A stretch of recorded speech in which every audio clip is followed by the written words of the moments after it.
ꯑꯍꯥꯟꯕꯃꯛꯇꯗ channel ꯑꯁꯤꯒꯤ ꯃꯥꯏꯀꯩꯗꯒꯤ ꯃꯌꯥꯝ ꯄꯨꯝꯅꯃꯛꯄꯨ ꯇꯔꯥꯝꯅ ꯑꯣꯛꯆꯔꯤ꯫ ꯉꯁꯤꯁꯨ ꯆꯦꯅꯦꯜ ꯑꯁꯤꯒꯤ ꯃꯥꯏꯀꯩꯗꯒꯤ ꯑꯅꯧꯕ ꯋꯥꯔꯤ ꯑꯃ ꯄꯨꯗꯨꯅ ꯂꯥꯛꯆꯔꯦ꯫ ꯋꯥꯔꯤ ꯑꯁꯤ ꯃꯌꯥꯝꯒꯤ ꯃꯐꯝꯗ ꯂꯥꯟꯊꯣꯛꯆꯔꯛꯂꯒꯦ, ꯑꯗꯨꯒ ꯃꯌꯥꯝꯅ ꯆꯦꯅꯦꯜ ꯑꯁꯤꯕꯨ ꯑꯅꯧꯕ ꯊꯦꯡꯅꯕꯤꯕ ꯌꯥꯎꯕꯤꯕ ꯇꯥꯔꯒꯗꯤ ꯁꯕꯁꯀ꯭ꯔꯥꯏꯕ ꯇꯧꯁꯤꯟꯕꯤꯔꯝꯃꯨ, ꯂꯥꯏꯛ, ꯁꯤꯌꯔ, ꯀꯣꯃꯦꯟꯠꯁꯨ ꯇꯧꯕ ꯀꯥꯎꯕꯤꯒꯅꯨ꯫ ꯏꯃꯥ, ꯑꯩ ꯇꯨꯔꯦꯜ ꯃꯄꯥꯟꯗ ꯉꯥꯏꯍꯥꯛꯇ ꯍꯪꯆꯤꯠ ꯂꯥꯡꯈꯤꯒꯦ꯫ ꯌꯨꯝꯗ ꯁꯨꯝ ꯂꯩꯁꯤꯟꯕꯁꯦ ꯇꯧꯐꯝ ꯈꯪꯖꯤꯜꯂꯛꯇ꯭ꯔꯦ꯫ ꯏꯕꯨꯡꯉꯣ, ꯅꯪꯕꯨ ꯅꯊꯟꯇ ꯅꯨꯡꯉꯥꯏꯒꯗ꯭ꯔꯅꯦ? ꯏꯃꯥꯒ ꯑꯣꯏꯅ ꯆꯠꯂꯨꯁꯤꯔꯣ? ꯅꯠꯇ꯭ꯔꯒ ꯅꯅꯥꯎ ꯅꯨꯄꯥꯒ ꯆꯠꯂꯨꯒꯦꯔꯣ? ꯌꯥꯅꯤꯗ ꯏꯃꯥ, ꯑꯩ ꯏꯊꯟꯇ ꯁꯨꯝ ꯇꯞꯅ ꯇꯞꯅ ꯆꯠꯂꯒꯦ꯫ ꯅꯪꯕꯨ ꯌꯥꯒꯗ꯭ꯔꯅꯦ?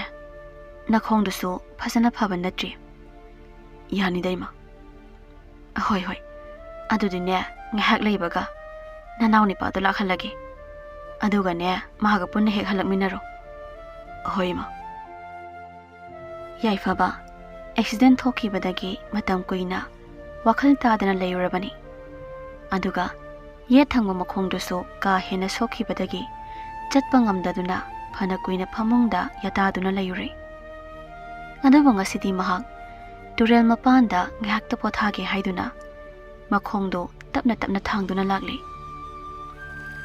ꯌꯥꯏꯐꯕ ꯇꯨꯔꯦꯜ ꯃꯄꯥꯟ ꯑꯁꯤꯗ ꯇꯞꯅ ꯐꯝꯊꯔꯗꯨꯅ ꯄꯣꯊꯥꯔꯝꯃꯤ꯫ ꯑꯏꯪꯕ ꯅꯨꯡꯁꯤꯠꯅ ꯂꯤꯔꯤ ꯂꯤꯔꯤ ꯁꯤꯠꯂꯤꯕ, ꯇꯨꯔꯦꯜꯒꯤ ꯏꯆꯦꯜꯅ ꯃꯣꯡ ꯍꯥꯗꯅ ꯆꯦꯟꯊꯔꯤꯕ, ꯑꯗꯨꯒ ꯎꯆꯦꯛ ꯀꯌꯥꯅ ꯍꯔꯥꯎꯅ ꯈꯣꯡꯗꯨꯅ ꯄꯥꯏꯖꯕ ꯈꯣꯟꯖꯦꯜꯁꯤꯡꯁꯤ ꯇꯥꯔꯨꯕꯗ ꯌꯥꯏꯐꯕ ꯃꯁꯥ ꯄꯨꯝꯕ ꯃꯥꯂꯪꯒꯤ ꯏꯄꯥꯛ ꯑꯃꯗ ꯇꯥꯎꯈ꯭ꯔꯦ꯫ ꯉꯁꯤꯗꯤ ꯑꯩꯒꯤ ꯏꯁꯥꯁꯦ ꯍꯥꯏꯐꯝ ꯈꯪꯗꯅ ꯅꯨꯡꯉꯥꯏꯕꯒꯨꯝ ꯇꯧꯏ꯫ ꯑꯏꯪꯕ ꯅꯨꯡꯁꯤꯠꯁꯤꯅ ꯍꯦꯟꯅ ꯃꯊꯣꯠ ꯍꯥꯞꯂꯔꯦ꯫ ꯑꯁꯤꯒꯨꯝꯕ ꯅꯨꯡꯉꯥꯏꯔꯕ ꯃꯤꯀꯨꯞ ꯑꯁꯦ ꯑꯩꯗꯤ ꯃꯇꯝ ꯀꯨꯏꯅ ꯐꯪꯂꯨꯗ꯭ꯔꯕꯅꯤꯀꯣ꯫ ꯑꯁꯨꯝꯅ ꯌꯥꯏꯐꯕꯅ ꯄꯣꯊꯥꯗꯨꯅ ꯂꯩꯔꯤꯉꯩ ꯀꯗꯣꯝꯗꯒꯤꯅꯣ ꯈꯪꯗꯕ ꯅꯨꯡꯁꯤꯔꯕ ꯈꯣꯟꯖꯦꯜ ꯑꯃꯅ ꯏꯁꯩ ꯁꯛꯄ ꯇꯥꯔꯛꯈꯤ꯫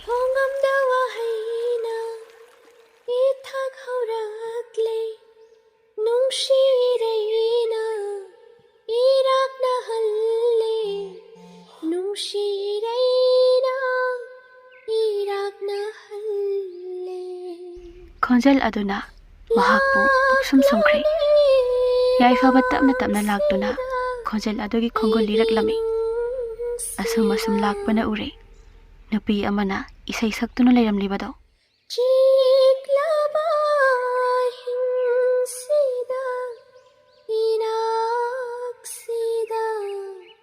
ꯃꯥꯅꯦ, ꯈꯣꯟꯖꯦꯜ ꯑꯁꯤ ꯃꯥꯒꯤꯅꯦ꯫ ꯖꯨꯝ ꯖꯨꯝ ꯇꯥꯔꯤꯕ ꯁꯝꯂꯥꯡ, ꯑꯣꯏꯔꯤꯕ ꯃꯥꯒꯤ ꯐꯤꯕꯝ ꯃꯨꯔꯇꯤ, ꯃꯥꯅꯦ, ꯑꯩꯒꯤ ꯊꯣꯏꯕꯤꯅꯦ꯫ ꯃꯌꯦꯛ ꯁꯦꯡꯅ ꯎꯕ ꯐꯪꯗꯔꯦ, ꯀꯔꯤꯒꯤꯅꯣ ꯑꯩꯅ ꯅꯪꯕꯨ ꯅꯤꯡꯁꯤꯡꯉꯝꯗ꯭ꯔꯤꯕ, ꯎꯖꯅꯤꯡꯕ ꯅꯨꯡꯁꯤ ꯁꯛꯇꯝ ꯎꯕ ꯐꯪꯗ꯭ꯔꯤꯕ ꯑꯩꯒꯤ ꯆꯥꯅ꯫ ꯑꯁꯤ ꯈꯟꯗꯨꯅ ꯌꯥꯏꯐꯕꯅ ꯅꯨꯄꯤ ꯑꯁꯤꯗ ꯊꯣꯏꯕꯤ ꯍꯥꯏꯅ ꯀꯟꯅ ꯀꯧꯔꯝꯃꯤ, ꯑꯗꯨꯕꯨ ꯅꯨꯄꯤ ꯑꯁꯤꯗꯤ ꯀꯔꯤꯁꯨ ꯈꯨꯝꯂꯛꯇꯦ꯫ ꯌꯥꯏꯐꯕ ꯃꯃꯣꯟ ꯃꯤꯅꯣꯛꯀ ꯂꯣꯏꯅꯅ ꯃꯥꯒꯤꯁꯦ ꯑꯩꯅ ꯅꯍꯥꯟ ꯃꯈꯩ ꯃꯥꯕꯨ ꯅꯤꯡꯁꯤꯡꯂꯛꯇꯦ ꯍꯥꯏꯗꯨꯅ ꯑꯩꯉꯣꯟꯗ ꯋꯥꯔꯧꯔꯤꯅꯤꯅꯦ꯫ ꯃꯁꯤꯗꯤ ꯃꯥꯒꯤ ꯃꯅꯥꯛꯇ ꯍꯦꯛꯇ ꯆꯪꯂꯛꯀꯦ꯫ ꯑꯁꯨꯝꯅ ꯌꯥꯏꯐꯕꯅ ꯇꯞꯅ ꯇꯞꯅ ꯆꯠꯄ ꯍꯧꯕꯒ ꯃꯥꯒꯤ ꯃꯅꯥꯎꯅꯨꯄꯥ ꯅꯤꯜꯂꯅ, ꯇꯥꯃꯣꯆꯧ, ꯀꯗꯥꯏꯗ ꯆꯠꯀꯦ ꯍꯥꯏꯅꯣ?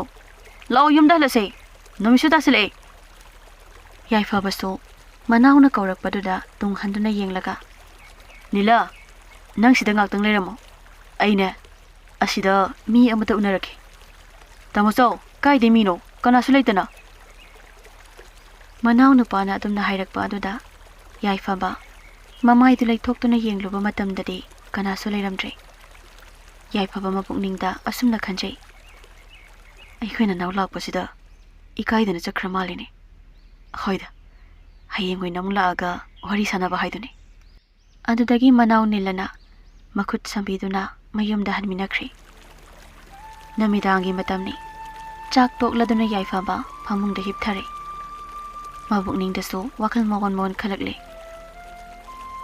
ꯑꯩ ꯍꯌꯦꯡꯗꯤ ꯈꯔ ꯉꯟꯅ ꯆꯠꯂꯒ ꯃꯥꯕꯨ ꯎꯅꯔꯨꯗꯕ ꯌꯥꯗꯦ ꯃꯥꯒꯤ ꯅꯝꯕꯔꯁꯤꯁꯨ ꯀꯣꯜ ꯆꯠꯈꯤꯗ꯭ꯔꯦ ꯍꯌꯦꯡꯗꯤ ꯃꯥꯒꯤ ꯅꯝꯕꯔꯁꯨ ꯂꯧꯔꯛꯑꯒꯦ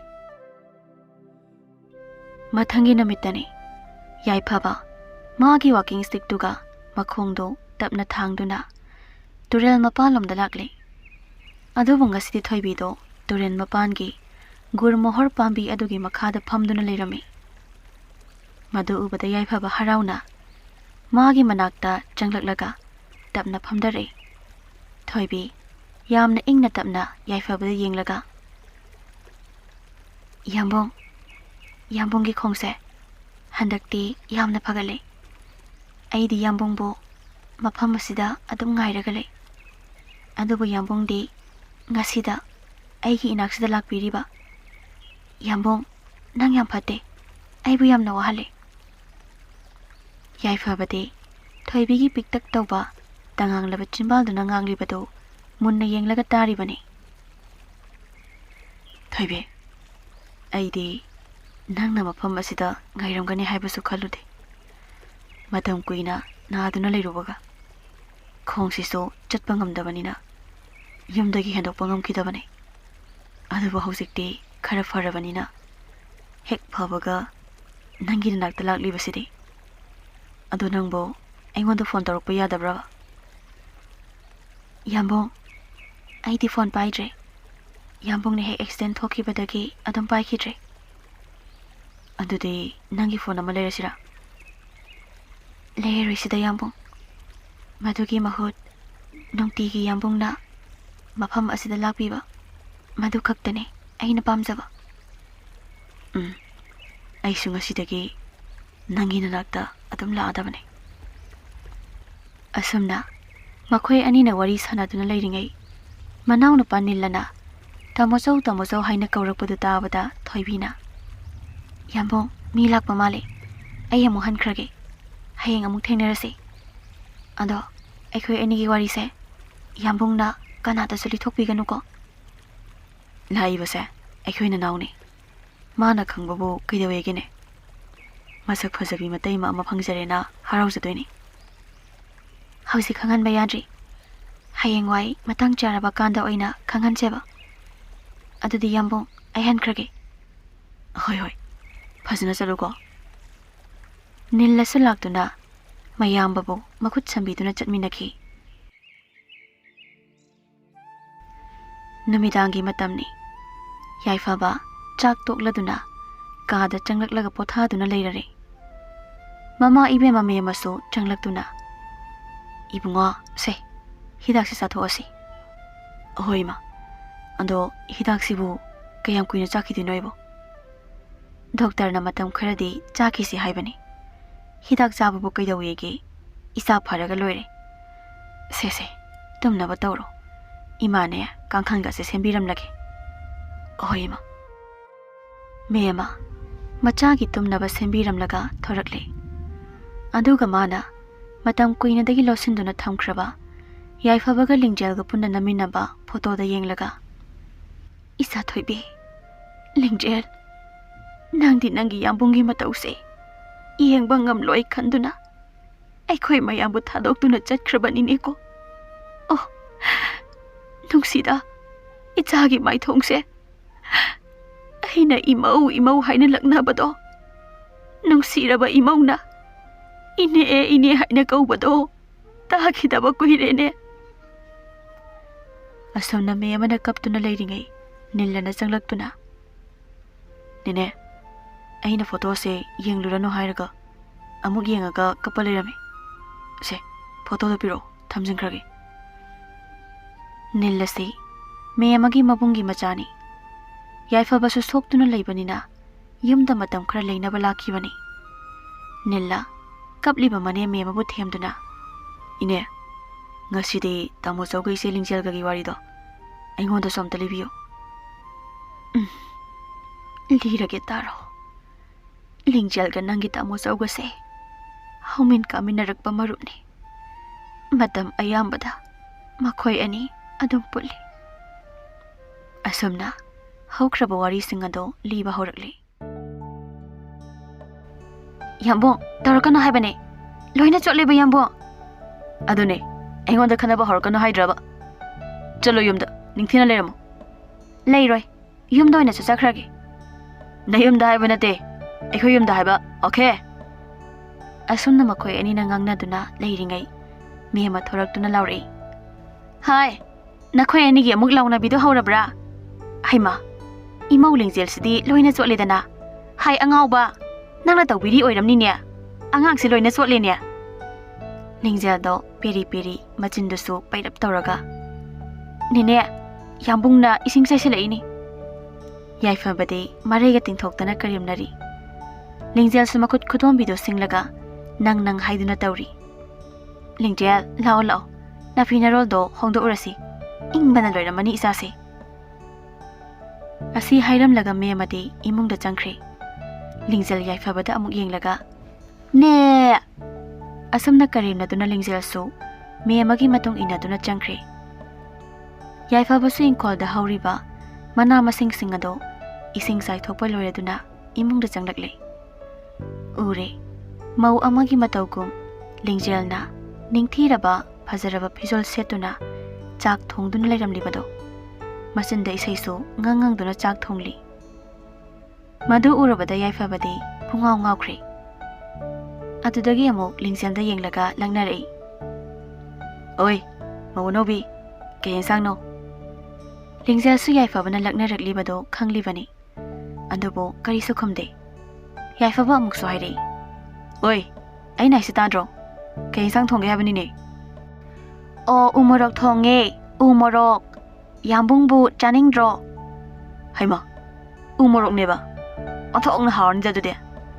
Ado umorok thongbani na morok tiam thauраnugo. Morok sadana chabong gamna roeba. Ando hairam laga haifet nokselami. Yambo, nang aingonda yam karim narakanugo. Khabai stan thomakani. Kari none maza ibema. Napure badabo khabai na thongge khali badubo. Aibo haudongoina urabo. Lingjel yaifabagi waduda sauningboy nokningboi tawduna khabai du thangalaga yaifabu tanarei. Makhoi anigi matawdo ngasai makhai yengliba me amadi sitha noklibani. Sum chelambadagi yaifabado sumangda diklauna nanthuduna ture. Lingjelna aduni kalak peli peli os lure dana torishide othokla nakhre wani. Yaifaba lingjelda amuk yenglaga oi adana yadu higatana lidu sarukpudine amta singkhalolo lengba gamta ngamdreba. Me masu masana pagi matawdu yenglaga haima ibemba lingjel nang yambungse amukta singkhat piruso lengba ngamdri ye. Asumna harau namisima haukhre. Lingjel amadi yaifaba khul amatadagini. Makhoigi imung maselsu loina khangna jane. Hello, Lingjel. How, tai yambung. Kaino konjal ama tawida. Log tawiro.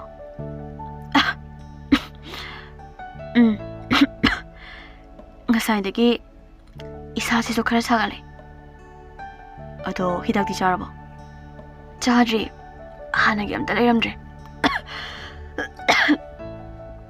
Hayeng oina leiraga charage. Lingjel, ai phone se ngaktung thamge ko adugam torke.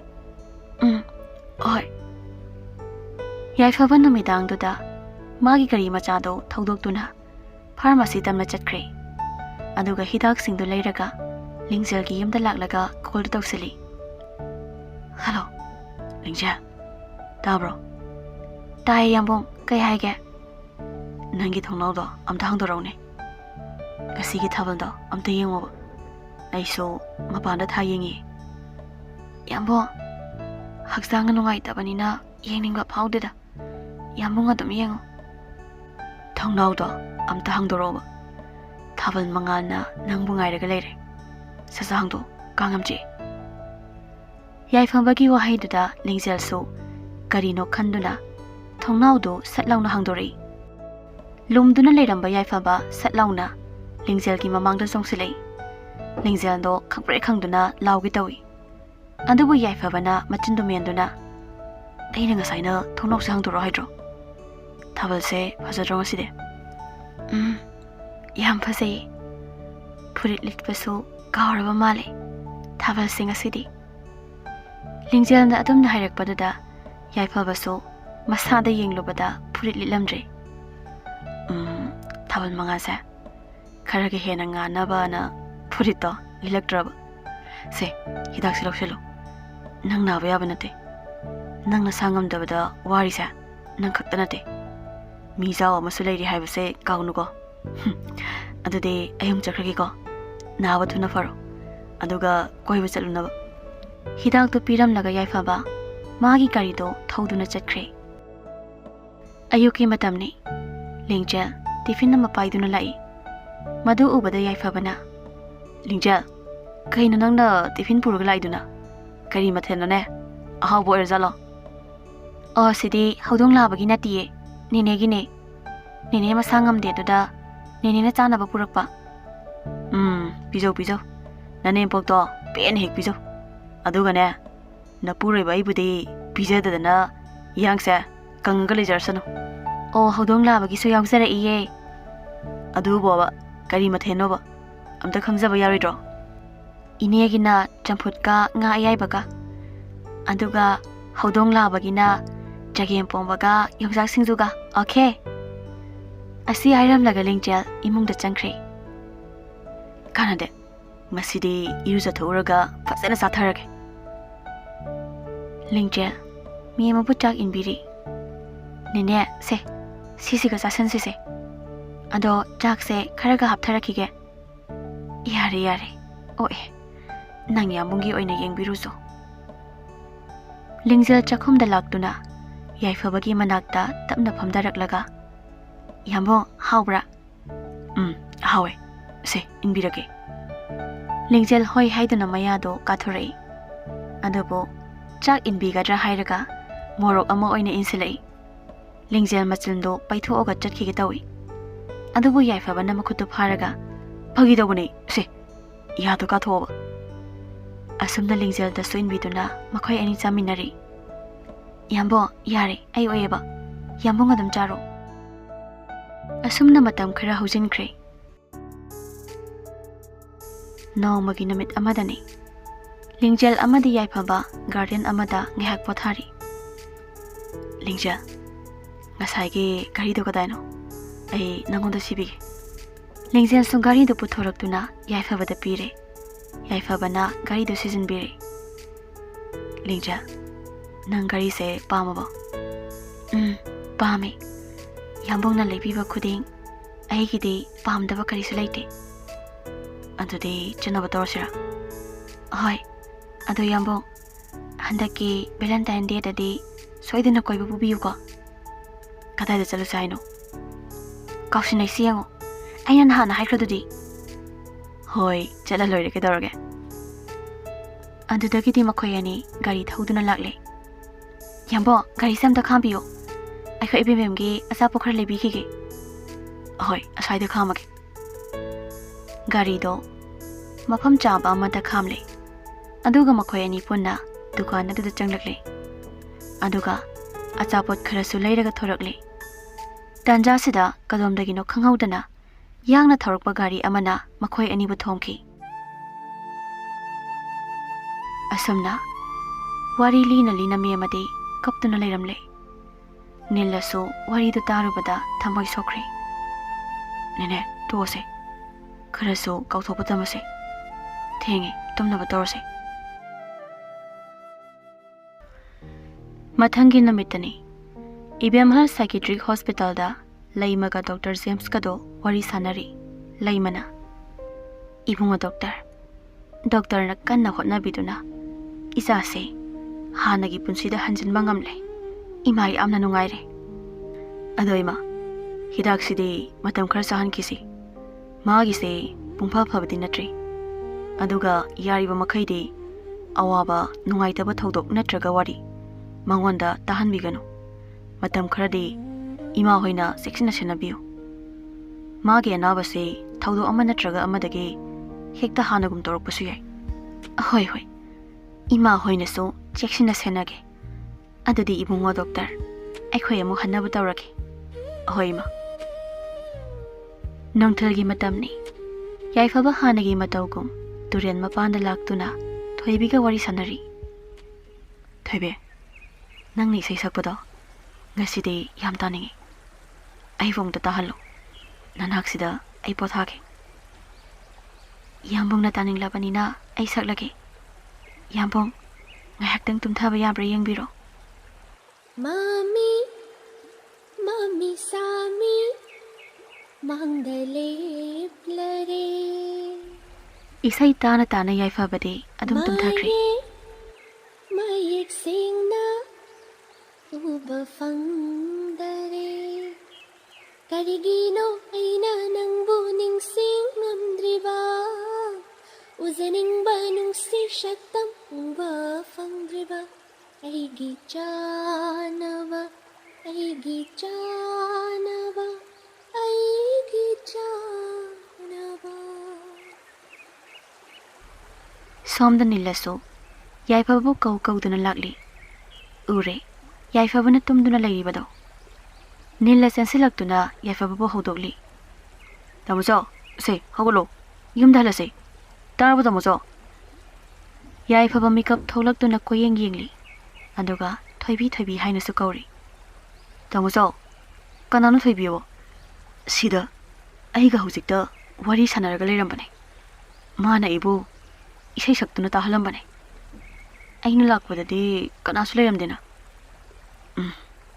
ꯃꯥꯗꯣ ꯌꯥꯝꯅ ꯏꯀꯥꯏ ꯊꯤꯒꯟꯕꯅꯦ ꯅꯪ ꯂꯥꯛꯄ ꯎꯕꯗꯨꯗ ꯃꯥꯗꯣ ꯆꯠꯂꯝꯃꯅꯤ ꯂꯥꯛꯑꯣ ꯑꯗꯨꯗꯤ ꯑꯩꯈꯣꯏ ꯑꯅꯤꯁꯨ ꯍꯜꯂꯁꯤ ꯑꯁꯨꯝꯅ ꯁꯨꯝ ꯃꯇꯝ ꯈꯔ ꯍꯧꯖꯤꯟꯈ꯭ꯔꯦ ꯚꯦꯂꯦꯟꯇꯥꯏꯟꯁ ꯗꯦ ꯅꯨꯃꯤꯠꯅꯤ ꯅꯤꯜ ꯑꯗꯣ ꯃꯁꯥ ꯅꯥꯟꯅ ꯀꯦꯔꯒ ꯊꯣꯛꯂꯛꯏ ꯇꯥꯃꯣꯆꯧ ꯑꯩ ꯉꯁꯤꯗꯤ ꯈꯔ ꯊꯦꯡꯂꯛꯀꯅꯤ ꯚꯦꯂꯦꯟꯇꯥꯏꯟꯁ ꯗꯦꯅꯤꯅ ꯈꯔ ꯀꯣꯏꯊꯔꯨꯈꯤꯒꯦ ꯑꯗꯨꯅ ꯇꯥꯃꯣꯆꯧ ꯉꯁꯤꯗꯤ ꯇꯨꯔꯦꯟ ꯃꯄꯥꯟꯗ ꯆꯠꯄꯤꯎꯔꯅꯨꯀꯣ ꯍꯣꯔꯦꯟ ꯅꯊꯟꯇ ꯍꯜꯂꯛꯄꯁꯨ ꯅꯨꯡꯉꯥꯏꯔꯣꯏ ꯍꯣꯏ ꯍꯣꯏ ꯉꯁꯤꯗꯤ ꯆꯠꯂꯔꯣꯏꯒꯦ ꯑꯗꯨꯗꯤ ꯇꯥꯃꯣꯆꯧ ꯑꯩ ꯆꯠꯂꯨꯈꯤꯒꯦ ꯍꯣꯏ ꯍꯣꯏ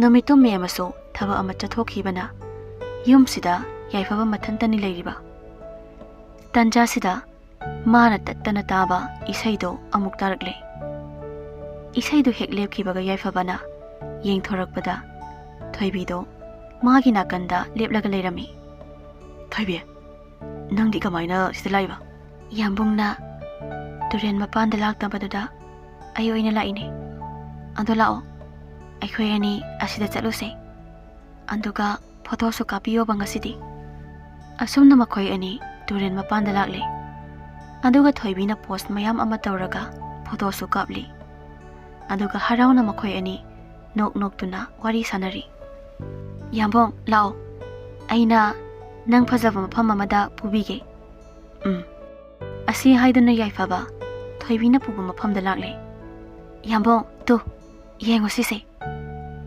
ꯌꯥꯏꯐꯕ ꯀꯔꯤꯅꯣ ꯍꯥꯏꯗꯨꯅ ꯌꯦꯡꯂꯤ ꯎꯔꯦ ꯃꯗꯨꯗ ꯊꯥꯔꯤꯕꯗꯣ ꯂꯤꯡꯆꯦꯜ ꯊꯣꯏꯕꯤ ꯊꯧꯅꯥꯎꯖꯝ expiry on 13 February 2024 ꯌꯥꯏꯐꯕ ꯉꯥꯏꯍꯥꯛꯇꯪꯗꯤ ꯇꯨꯃꯤꯟꯅ ꯂꯩꯈꯤ ꯑꯗꯨꯒ ꯌꯦꯡꯊꯣꯔꯛꯄ ꯃꯇꯝꯗꯗꯤ ꯃꯥꯒꯤ ꯃꯅꯥꯛꯇ ꯀꯅꯥꯁꯨ ꯂꯩꯔꯝꯗ꯭ꯔꯦ ꯐꯨꯔꯥ ꯑꯗꯨꯗ ꯃꯜꯂꯕ ꯀꯣꯜꯍꯤꯡ ꯀꯥꯔꯕ ꯒꯥꯔꯤ ꯑꯃꯁꯨ ꯇꯥꯗꯨꯅ ꯂꯩꯔꯤ ꯌꯥꯏꯐꯕꯅ ꯂꯩꯔꯤꯕ ꯃꯐꯝ ꯑꯁꯤ ꯂꯤꯡꯖꯦꯜꯒꯤ ꯃꯪꯐꯝꯗꯅꯤ ꯌꯥꯏꯐꯕ ꯃꯥꯒꯤ ꯐꯣꯟꯗꯨ ꯄꯨꯊꯣꯛꯇꯨꯅ ꯀꯥꯞꯈꯤꯕ ꯐꯣꯇꯣꯁꯤꯡꯗꯨ ꯌꯦꯡꯂꯤ ꯑꯗꯨꯕꯨ ꯐꯣꯇꯣꯗꯨꯗꯗꯤ ꯃꯤ ꯀꯅꯥꯁꯨ ꯌꯥꯎꯔꯝꯗꯦ ꯇꯨꯔꯦꯜ ꯃꯄꯥꯟ ꯉꯥꯛꯇꯒ ꯃꯁꯥ ꯃꯊꯟꯇꯒ ꯀꯥꯞꯈꯤꯕꯒꯤ ꯐꯣꯇꯣ ꯈꯛꯇ ꯌꯥꯎꯔꯝꯂꯦ ꯌꯥꯏꯐꯕ ꯃꯀꯣꯛ ꯉꯥꯎꯕ ꯍꯧꯔꯛꯂꯦ ꯇꯥꯔꯛꯂꯤ ꯈꯣꯟꯖꯦꯜ ꯀꯌꯥ ꯑꯃꯁꯨ ꯍꯌꯦꯡꯗꯤ ꯚꯦꯂꯦꯟꯇꯥꯏꯟꯁ ꯗꯦꯅꯤꯅ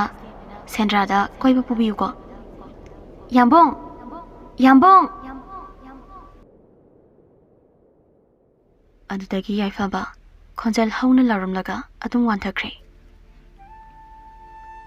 ꯏꯕꯦꯝꯍꯜ ꯁꯥꯏꯀꯦꯇ꯭ꯔꯤ ꯍꯣꯁꯄꯤꯇꯥꯜꯗꯅꯤ ꯃꯦꯝꯃ ꯗꯣꯛꯇꯔ ꯖꯦꯝꯁꯀ ꯋꯥꯔꯤ ꯁꯥꯟꯅꯔꯤ ꯏꯃꯥ ꯌꯥꯏꯐꯕꯒꯤ ꯑꯅꯥꯕꯁꯦ ꯍꯦꯂꯣꯖꯤꯅꯦꯁꯟ ꯍꯥꯏꯔꯤꯕ ꯂꯩꯅꯥ ꯃꯈꯜ ꯑꯁꯤ ꯅꯥꯔꯝꯕꯅꯤ ꯃꯉꯣꯟꯗ ꯀꯅꯥꯒꯨꯝꯕꯒꯤ ꯈꯣꯟꯖꯦꯜ ꯑꯃ ꯅꯠꯇ꯭ꯔꯒ ꯁꯛꯇꯝ ꯑꯃꯒꯤ ꯋꯥꯈꯜꯗꯅꯤ ꯅꯍꯥꯟ ꯃꯈꯩ ꯂꯩꯔꯤꯕꯁꯦ ꯑꯗꯨꯕꯨ ꯂꯥꯏꯕꯛ ꯐꯕꯗꯒꯤ ꯍꯧꯖꯤꯛꯇꯤ ꯄꯨꯡꯐ ꯐꯔꯦ Ibungona kanna hotnabibadagi ngasigi phibamse yauраklibani. Adudi akhoi amu hannaba tawrage. Hoima. Adudagidi hai lei ising saiduna leiriba chokidar chawbada yenglaga kauri. Ta chawba. Bed number 35 ta leiba RK yaifaba. Magi pochaido loishinba loirabadi tholo haibiro. Hoi ibungo doctor. Ai haijaurage. Adudagidi chawbaga punna yaifaba sulakli.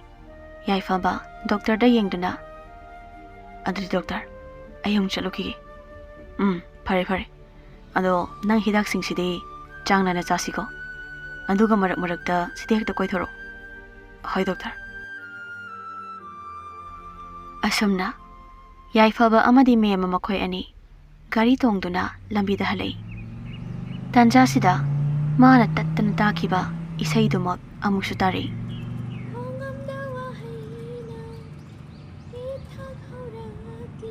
Nila, gari domda khamko. Khonjalse kayada nungshiribano. Magi isaise ai amukta takige. Nila na yaifabada yenglaga. Tamoso, tu, asidagi na pisine, asaidagi isay saglibase. Yaifabaso, laythorak na yenglay. Ure, nupi amana, chafu sana isay saglibado. Yaifabang ngahaktang yenglamdaga, nilada, chalasi haiduna, makoy garido, tawduna chatkre. Mami, Sami, Mandale plare.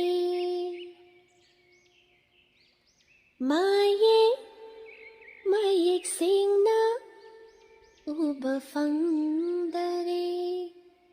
Karigino aina nang buning singamdriba. Uzaning banung si shaktam uba fangdriba. Aigi janava.